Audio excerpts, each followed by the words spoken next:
이제 오늘 우리에게 준 하나님의 말씀을 봉독하겠습니다. 요한복음 19장입니다. 요한복음 19장 30절 말씀. 요한복음 19장 30절 말씀입니다. 제가 봉독하겠습니다. 예수께서 신포도주를 받으신 후에 이르시되 다 이루었다 하시고 머리를 숙이니 영혼이 떠나가시니라. 아멘. 이 말씀에 큰 은혜가 있기를 원합니다. 또 이 말씀을 통해서 우리의 영혼이 더 맑아지고 주님과 더 깊은 교제 속에 들어갈 수 있게 되기를 간절히 소망합니다. 종려주일 아침입니다. 예수님께서 예루살렘 성에 들어가실 때 많은 사람들이 종려나무가지를 꺾어들고 호산나라고 외치면서 예수님을 환영했었습니다. 이날을 기념해서 종려주일이 제정되었는데 오늘이 바로 그날입니다. 예수님께서는 공생의 대부분의 시간을 갈릴리 지역에서 보내셨어요. 그 갈릴리에서 출발하여 예루살렘으로 올라가시면서 제자들에게 이제 예루살렘에 올라가면 인자가 이방인의 손에 넘겨져서 많은 고난을 받게 될 것이고 마침내 죽게 될 것이다 라는 사실을 말씀하셨습니다.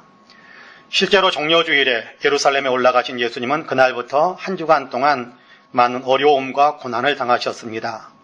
그래서 종려주일부터 한 주간을 교회에서는 고난주간이라고 부르기도 합니다. 고난주간의 절정은 십자가에 달려 죽으신 예수님의 죽음이지요. 십자가를 지시기 전 목요일에 예수님은 제자들과 마지막 유월절 만찬을 함께 나누셨습니다. 만찬을 나누실 때 제자들의 발을 씻어주시면서 너희도 나처럼 행하도록 내가 너희에게 본을 보이는 것이다 라고 말씀해 주셨지요. 그리고 떡을 떼어주시고 잔을 나누어 주시면서 이것은 내 몸이다. 이것은 내 피로 세운 새 언약이다 라고 말씀하시면서 이것을 행하여 나를 기억하여라 라고 말씀하기도 하셨습니다. 이렇게 마지막 만찬을 나누신 후 예수님은 제자들과 함께 겟세마네로 올라가셨습니다. 이제 곧 붙잡혀 십자가를 지게 될 것을 아시고 준비하기 위해 겟세마네로 가시는데 예수님은 찬미하면서 겟세마네에 오르셨다라고 성경은 증언해주고 있습니다. 죽음을 준비하러 올라가시는데 찬미하면서 올라가신 겁니다.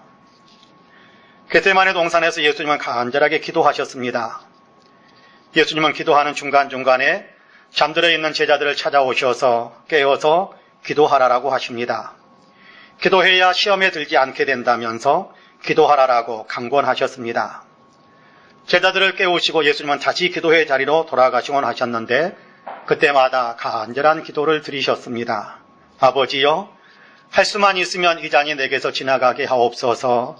그러나 나의 원대로 하지 마시고 아버지의 원대로 되기를 원합니다 하는 기도를 드리셨습니다. 내가 원하는 것을 포기하고 아버지께서 원하시는 것을 하겠습니다 라며 결단하며 드리는 기도입니다. 얼마나 간절하게 기도드렸는지 예수님은 많은 땀을 흘리셨는데 그 땀방울이 땅바닥에 떨어지는데 핏방울같이 되더라라고 성경은 우리에게 가르쳐주고 있습니다. 기도를 끝내셨을 때 예수님을 팔아넘긴 가룟 유다가 대제사장이 보낸 무리를 끌고 다가왔고 예수님은 그들에게 붙잡히셨습니다. 대제사장에게로 끌려가셨다가 다시 빌라도에게로 끌려갔고 결국 십자가형을 선고받으셨습니다. 비아 돌로로사, 고난의 길을 통해 골고다까지 오르셨고 말씀하신 대로 십자가에 달리셔서 죽으셨습니다. 오늘 우리가 읽은 요한복음 19장의 말씀은 예수님께서 십자가에 못 박히셨을 때 십자가 위에서 말씀하셨던 7마디 말씀 가운데 마지막 7번째 말씀입니다. 다 이루었다. 이 말씀을 하시고 영혼을 떠나보내셨습니다. 죽으셨어요. 오늘 우리는 예수님의 이 마지막 말씀, 다 이루었다라는 말씀을 조금 더 깊이 있게 생각하려고 합니다. 다 이루었다. 무엇을 이루었다라고 말씀하시는지, 무엇을 다 이루었다라고 말씀하시는지를 함께 묵상해 보려고 합니다. 그리고 예수님께서 사람의 몸을 입고 오셔서 다 이루신 그 일, 다 이루기 위해 예수님께서 십자가에서 죽으셔야만 했던 그 일이 도대체 무엇인지를 깊이 있게 생각하려고 합니다. 바라기는 말씀을 나누는 이 시간 우리 하나님의 은혜가 저와 여러분 우리 모두에게 더 풍성하게 임하시기를 주님의 이름으로 간절히 축복합니다. 다 이루었다라는 주님의 말씀은 우선 하나님께서 하라고 맡기신 모든 일을 다 이루었다라는 의미입니다. 예수님께서는 하나님께서 맡기신 일을 다 이루셨어요. 본문 바로 앞에 있는 28절에서 오늘 우리가 읽은 본문 30절까지 같이 한번 읽어보겠습니다. 그 후에 예수께서 모든 일이 이미 이루어진 줄 아시고 성경을 응하게 하려 하사 이르시되 내가 목마르다 하시니 거기 신포도주가 가득히 담긴 그릇이 있는지라. 사람들이 신포도주를 적신 해면을 오술초에 매어 예수의 입에 대니 예수께서 신포도주를 받으신 후에 이르시되 다 이루었다 하시고 머리를 숙이니 영원히 떠나가시니라. 할렐루야. 여기 다 이루었다라는 말은 헬라어로 테텔레스타이라고 되어 있습니다. 테텔레스타이라는 말은 이루다, 성취하다라는 의미를 갖고 있습니다. 방금 읽은 말씀 28절에서 30절 말씀에 이 테텔레스타이라는 단어가 3번이나 연속해서 사용되고 있습니다. 28절 이루어진 줄 아시고에서 이루어진이라는 말이 테텔레스타이라고 되어 있습니다. 그리고 성경을 응하게 하려 하사라고 할 때 응하게라는 단어 역시 텔레이오데인데 테텔레스타이와 단어의 원형이 같습니다. 그리고 30절에서 다 이루었다라는 말씀이 테텔레스타이입니다. 십자가에 못 박히신 예수님께서 지금까지 되어진 모든 일들을 돌아보시면서 그 일들이 다 이루어졌다, 이미 다 이루어졌다, 모든 일들이 다 이루어졌다라는 사실을 확인하십니다. 그리고 성경의 마지막 하나까지 다 이루기 위해 내가 목마르다라고 말씀하시고 해면에 적신 신포도주를 입술에 대어주니 그것을 마셨습니다. 그렇게 해서 시편 69편 21절에서 원수들이 내게 쓸개를 먹이고 목마를 때 초를 먹였다라는 말씀이 이루어지게 하셨습니다. 물론 다 이루었다라는 이 말씀이 신포도주를 마셨다라는 말씀에 제한되는 것은 아닙니다. 예수님의 생애 전체가 하나님의 뜻을 다 이루는 생애였다라는 의미입니다. 요한복음 6장 38절에서 예수님은 내가 하늘에서 내려온 것은 내 뜻을 행하려 함이 아니요 나를 보내신 이의 뜻을 행하려 함이니라 라고 말씀하시는데요. 예수님은 자기 마음대로 자기가 원하는 대로 살기 위해서가 아니라 하나님 아버지의 뜻을 이루기 위해서 산다라고 선포하신 것입니다. 실제로 예수님이 행하셨던 일들에 대해 본문에서도 성경을 응하게 하려 하셨다라고 밝히고 있습니다마는 복음서의 많은 곳에서 예수님이 성경에 기록된 이런 말씀, 성경에 기록된 이 말씀, 성경에 기록된 이런 말씀들을 다 이루셨다라고 기록하고 있는 것을 보게 됩니다. 성경은 하나님의 말씀인데 성경 말씀을 이루셨다라는 것은 곧 하나님의 뜻을 이루셨다라는 그런 의미인 거지요. 그렇습니다. 예수님은 하나님의 말씀대로 하나님의 뜻을 이루는 삶을 사셨습니다. 하나님께서 원하시는 것이 세상에서 영광 받는 것일 때도 그렇지만 수치와 치욕, 고난과 죽음을 당하게 되는 때에도 예수님은 하나님께서 원하시는 하나님의 뜻을 이루는 하나님의 말씀에 따라 사는 삶을 사셨습니다. 우리가 읽은 19장 바로 앞에 18장에서는 예수님께서 겟세마네 동산에서 붙잡히시는 모습을 보여주는데요. 베드로가 예수님을 붙잡지 못하도록 몰려온 사람들 앞에 서서 예수님을 보호하려고 칼을 빼들었습니다. 그것을 내리쳐서 한 사람의 귀를 잘라버리기까지 했습니다. 이때 예수님께서 이렇게 말씀하십니다. 18장 11절인데요. 베드로더러 이르시되 칼을 칼집에 꽂으라. 아버지께서 주신 잔을 내가 마시지 아니하겠느냐? 아버지께서 주신 잔이니까 내가 마시겠다라고 하는 것입니다. 고난의 길, 십자가의 길 내가 가겠다라고 말씀하시는 겁니다. 아버지의 뜻에서 벗어나지 않고 아버지께서 맡기신 그 길을 내가 걷겠다라고 이야기하는 겁니다. 편안해도 기쁨으로 그 길을 걷기를 원하셨고 피곤해도 기쁨으로 그 길을 걷기를 원하셨고 고난의 가시밭길을 가더라도 주님은 기쁨으로 하나님이 원하시는 그 길을 걸으셨습니다.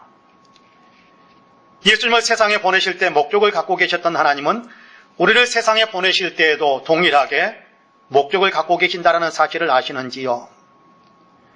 예수님께서 하나님의 뜻을 다 이루신 것처럼 예수 안에 있는 우리도 하나님의 목적을 다 이루어드리는 삶을 살아야 할 텐데요.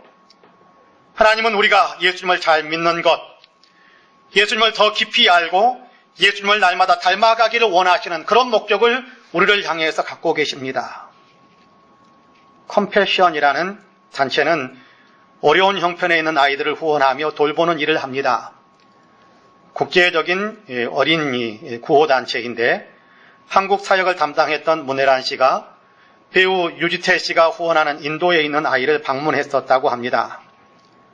그 가정은 12만 원이라는 빚을 갚지 못해서 3대째 노예로 살고 있는 그런 가정입니다. 아이 엄마를 만났을 때 유지태 씨가 물었답니다. 만약 예수님이 지금 이곳에 오신다면 어떤 소원을 가장 빌고 싶습니까? 사람들은 그 엄마의 대답을 예상할 수 있을 것처럼 생각했습니다. 12만 원의 빚을 갚고 지긋지긋한 노예 생활에서 벗어나고 싶다, 이렇게 말할 줄 알았습니다. 그런데 엄마의 대답은 달랐습니다. 엄마는 눈을 더욱더 반짝이고 빛내면서 우리 아이와 같은 소망을 갖고 싶어요. 나도 진짜 예수님을 만나고 싶어요. 라고 대답했답니다. 예수님을 정말 만나고 싶다. 예수님을 더 깊이 알고 싶다라는 그런 의미겠지요. 예수님을 믿는 믿음이 더 깊어지고 싶다라는 그런 소원일 겁니다. 예수님의 은혜, 그 은혜를 더 알고 더 깊이 믿고 예수님처럼 살고 싶다라는 그런 소망을 나타냈을 거라고 생각합니다. 우리에게도 이런 소망이 있어야 하지 않을까 저는 생각합니다. 육신의 자유를 얻는 것보다 예수님을 더 알고 싶어하는 갈급함, 세상의 부요와 즐거움보다 예수님을 더 누리고 싶다는 이 갈급함이 우리에게도 있기를 하나님은 원하십니다. 이것이 우리를 향한 하나님의 목적입니다. 예수님은 아버지의 뜻을 이루어드리는 것을 인생 최고의 기쁨과 행복으로 삼으셨고 그 뜻을 다 이루어드리셨습니다. 우리도 예수님처럼 하나님을 기쁘시게 해드리는 소망을 품고 그 뜻대로 예수님을 더 알고 더 닮아가는 삶을 살아가게 되기를 주님의 이름으로 간절히 축복합니다. 다음으로 다 이루었다라는 주님의 말씀은 대속을 다 이루었다라는 의미입니다. 예수님은 다 이루셨어요. 하나님의 뜻, 하나님께서 예수님을 통해서 이루기를 원하시는 모든 것을 다 이루셨습니다. 예수님을 통해 하나님께서 이루기 원하셨던 가장 핵심적인 그 목적은 세상을 구원하는 것이지요. 하나님이 세상을 이처럼 사랑하사 독생자를 보내셨으니 이는 저를 믿는 자마다 멸망하지 않고 영생을 얻게 하려 하심이니라. 하나님께서 예수님을 세상에 보내신 목적은 예수님으로 인해서 세상이 구원을 받아 영생을 얻게 하는 데 있다라고 이야기하고 있지 않습니까? 예수님은 세상을 구원하는 이 일을 예수님의 사명으로 선포하시곤 하셨습니다. 인자가 온 것은 섬김을 받으려 함이 아니라 도리어 섬기려 하고 자기 목숨을 많은 사람의 대속물로 주려 함이니라 라고 말씀하시곤 하셨지요. 예수님은 자기 목숨을 대속물로 주기 위해 세상에 왔다라고 말씀합니다. 대속물이라는 말은 대신 값을 치르는 제물이라는 의미입니다. 죄의 값은 사망이라고 했습니다. 죄값을 치르는 길은 죽는 것입니다. 그러니까 대속물이 되겠다라는 예수님의 말씀은 다른 사람들의 죄값을 대신 치르면서 내가 죽겠다라는 그런 의미인 거예요. 예수님은 죄가 없으신 분이세요. 그러므로 죄값의 죽음을 죽으실 필요가 전혀 없는 분이십니다. 그럼에도 예수님은 세상을 구원하시라는 아버지의 뜻을 이루기 위해 자기 자신을 대속물로 내어주셨습니다. 모든 사람의 죄를 짊어진 채 죄인처럼 십자가에서 죽으셨습니다. 자기 목숨을 많은 사람의 대속물로 주려 함이라 라는 말씀 그대로 예수님은 십자가에서 죽으셨습니다. 자기 목숨을 많은 사람의 대속물로 주기 위해 십자가에서 죽으셨어요. 본문 30절은 예수님께서 십자가에서 죽으시는 마지막 모습입니다. 다시 한번 같이 읽어보겠습니다. 예수께서 신포도주를 받으신 후에 이르시되 다 이루었다 하시고 머리를 숙이니 영원히 떠나가시니라. 할렐루야. 그렇습니다. 예수님은 다 이루셨습니다. 하나님께서 맡기신 모든 일을 다 이루셨습니다. 세상을 구원하기 원하신 하나님의 그 목적을 이루기 위해서 자기의 목숨을 대속물로 내어주시면서 세상을 구원하셨습니다. 한 가지 재밌는 것은요, 여기 다 이루었다라고 번역된 헬라어 테텔레스타이라는 단어에는 다 이루었다, 성취했다라는 의미도 있습니다만 계산 완료했다, 모든 대금을 완불했다. 그런 의미가 또한 있습니다. 실제로 테텔레스타이라는 단어는 상업 거래 시에 거래 대금을 완불했다라는 사실을 나타낼 때에 많이 사용하곤 했다고 합니다. 이것이 굉장히 큰 의미를 갖는다라고 저는 생각을 합니다. 예수님께서 이 단어를 통해서 다 이루었다라고 말씀하신 데에는 굉장히 중요한 의미를 함께 선포하신 것이다라고 저는 생각을 해요. 테텔레스타이라는 예수님의 설은 다 이루었다라는 주님의 말씀은 우리의 모든 죄값을 하나도 남김없이 다 지불 완료했다라는 그런 선포인 거지요. 그렇다면 이제 우리가 담당해야 할 죄값은 하나도 남아있지 않는 거, 우리에겐 지불해야 될 죄값이 남아있지 않게 되는 겁니다. 비록 우리가 죄를 지은 사람일지라도 예수님께서 십자가에서 대속해 주셨기 때문에 우리의 죄값은 이미 다 지불되었습니다. 우리가 지불해야 될 죄값은 우리에게 전혀 남아있지 않습니다. 죄값에서 자유해졌습니다. 이제 대속하신 예수님을 믿으면 어떤 사람이든지 간에 다 죄 없는 의로운 사람으로 하나님께 인정함을 받습니다. 하나님 앞에 의인이 되는 겁니다. 믿으시기를 바랍니다. 결정적인 순간에 예수님을 모른다고 부인했던 베드로를 기억하시지요? 나도 예수님의 제자 맞습니다라고 대답해야 될 그 순간에 그는 나는 저 사람 모릅니다. 저 사람과 상관없어요. 저 사람 저주합니다. 그렇게 이야기했어요. 엄청난 죄를 저지른 것 아닙니까? 이 베드로가 십자가에도 죽으신 예수님을 믿었습니다. 예수님을 믿음으로 그는 지은 죄를 용서받습니다. 용서받는 정도가 아니라 하나님께 위대하게 쓰임받는 사람이 됩니다. 그는 자기가 받은 그 은혜를 생각하며 예수 그리스도의 십자가의 그 놀라운 은혜를 생각하며 그 대속의 은혜가 내게 어떤 역할을 이루었는지를 생각하며 성령의 감동 속에서 베드로전서 3장 18절에서 이렇게 말합니다. 그리스도께서도 단번에 죄를 위하여 죽으사 의인으로서 불의한 자를 대신하셨으니 이는 우리를 하나님 앞으로 인도하려 하심이라 라고 기록하고 있습니다. 예수님께서 단번에 모든 사람들의 죄를 다 담당하시는 죽음을 죽으셨기에 그 죽음에 참여하는 모든 사람들을, 그 죽음을 믿는 모든 사람들을 하나님 앞으로 이끌어 주신다라고 이야기하는 겁니다. 여러분, 사울이라는 사람을 아시지요?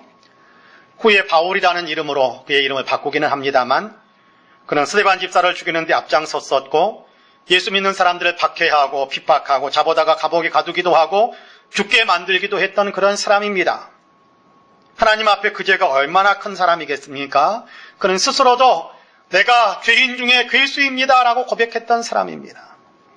지옥에 떨어져도 가장 밑바닥에 떨어져야 할 것 같은 사람입니다. 그런데 이 사람이 예수님을 믿었습니다. 예수님의 대속하시는 은혜를 믿게 됩니다. 죄의 용서함을 받게 되고 말할 수 없는 기쁨과 감사 속에서 그는 남은 생애를 주님을 위해서 살아가는 사람으로 온전히 자기 자신을 내어드리게 됩니다. 기쁨으로.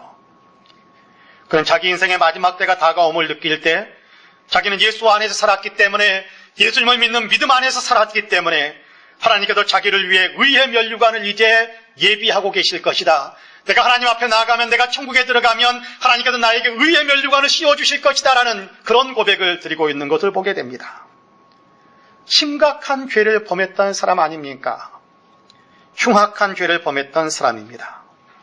그러나 예수님께서 십자가의 죽으심으로 대속해 주셨음을 믿었기에 하나님 앞에서 의로운 사람, 하나님 나라에 들어갈 수 있는 사람이 된 것입니다. 우리도 마찬가지입니다. 예수님께서 나의 죄를 위해서 대속의 십자가를 지셨음을 믿는다면 우리의 모든 죄도 다 용서받습니다. 예수님의 십자가의 죽음은 나를 위해 대속 제물이 되기 위한 것임을 믿으면 우리도 죄값이 다 지불된 사람으로 인정받아서 의로운 사람, 영원한 천국 백성, 하나님의 자녀가 되는 권세를 누리게 되는 겁니다. 주님은 이 모든 대속의 역사를 다 이루셨습니다. 예수님께서 나를 위해 대속 제물이 되어주셨음을 믿기만 하면 이 모든 은혜가 우리의 것이 되는 것입니다. 예수님께서 나를 위해 대속 제물이 되셨음을 믿으시기를 바랍니다. 죄로 인해서 내가 심판받을까 두려워하지 마시기를 바랍니다. 나는 하나님의 십자가의 은혜로 의롭다고 인정함을 받은 사람이 되었다라는 사실을 믿으시기를 바랍니다. 확신하시기를 바랍니다. 저와 여러분, 우리 모두도 하나님 앞에서 죄값이 다 지불된 의의 신분을 누리는 사람들이 다 되시기를 주님의 이름으로 간절히 축복합니다. 마지막으로 우리를 위한 새 생명의 길을 내셨다라는 의미가 담겨져 있습니다.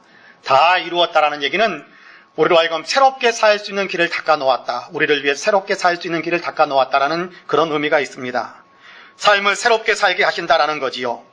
예수님을 통해 하나님께로부터 의롭다고 인정함을 받은 사람은 이제 새로운 신분을 가졌고 새로운 신분에 맞춰서 새로운 삶을 살 수 있게 됐습니다. 예수님을 만나기 전과는 전혀 다른 삶을 살게 된 겁니다. 예수님께서 십자가에서 이루신 일에는 이런 삶의 변화된 삶까지도 다 포함되어져 있습니다. 그래서 히브리서 10장 19절에서 22절까지의 말씀에서는 이렇게 말씀합니다. 제가 읽겠습니다. 그러므로 형제들아, 우리가 예수의 피를 힘입어 성소에 들어갈 담력을 얻었나니 그 길은 우리를 위하여 휘장 가운데로 열어놓으신 새로운 살 길이요 휘장은 곧 그의 육체니라. 또 하나님의 집 다스리는 큰 제사장이 계심에 우리가 마음의 뿌림을 받아 악한 양심으로부터 벗어나고 몸은 맑은 물로 씻음을 받았으니 참 마음과 온전한 믿음으로 하나님께 나아가자. 할렐루야. 예수님의 십자가 죽음을 통해 우리는 이제 하나님 앞으로 나아갈 수 있게 되었다라고 이야기합니다. 예수님의 십자가 은혜가 없을 때는 성소의 휘장을 지나가는 길은 죽음의 길이었는데 예수님께서 십자가에서 대속의 죽음을 죽으실 때 성소의 휘장이 위로부터 아래까지 있지라도 그 사이가 갈라짐으로 그 사이에 길이 열렸는데 그 길이 새롭게 살 길이라고 가르쳐줍니다. 십자가의 피의 은혜를 입어 양심도 깨끗해지고 몸의 행실도 깨끗해져서 새 생명을 얻고 삶은 과거와는 다르게 다시 말해 죄인으로서가 아니라 의롭다고 인정함을 받은 사람다운 삶을 살 수 있게 되었다. 변화된 삶을 살게 되었다. 그 길이 우리에게 열렸다라고 이야기하는 겁니다. 예수님의 피를 힘입은 사람, 예수님의 핏부림을 받은 사람은 누구나 이렇게 변화되었습니다. 더 이상 이전처럼 살지 않고 이제는 새롭게 세상에 생명의 향기를 풍기는 사람이 되는 것입니다. 코로나19로 인해 많은 어려움, 피해를 겪고 있는 이탈리아의 롬바르디아주의 의사 울리안 우르반이라는 분의 글을 읽었습니다. 나는 이제 하나님의 임재하심을 믿습니다. 라는 제목의 글입니다. 최근 자기 병원이 겪고 있는 일들을 상상조차 해보지 않았던 일들이라면서 그는 그 얘기를 시작하고 있습니다.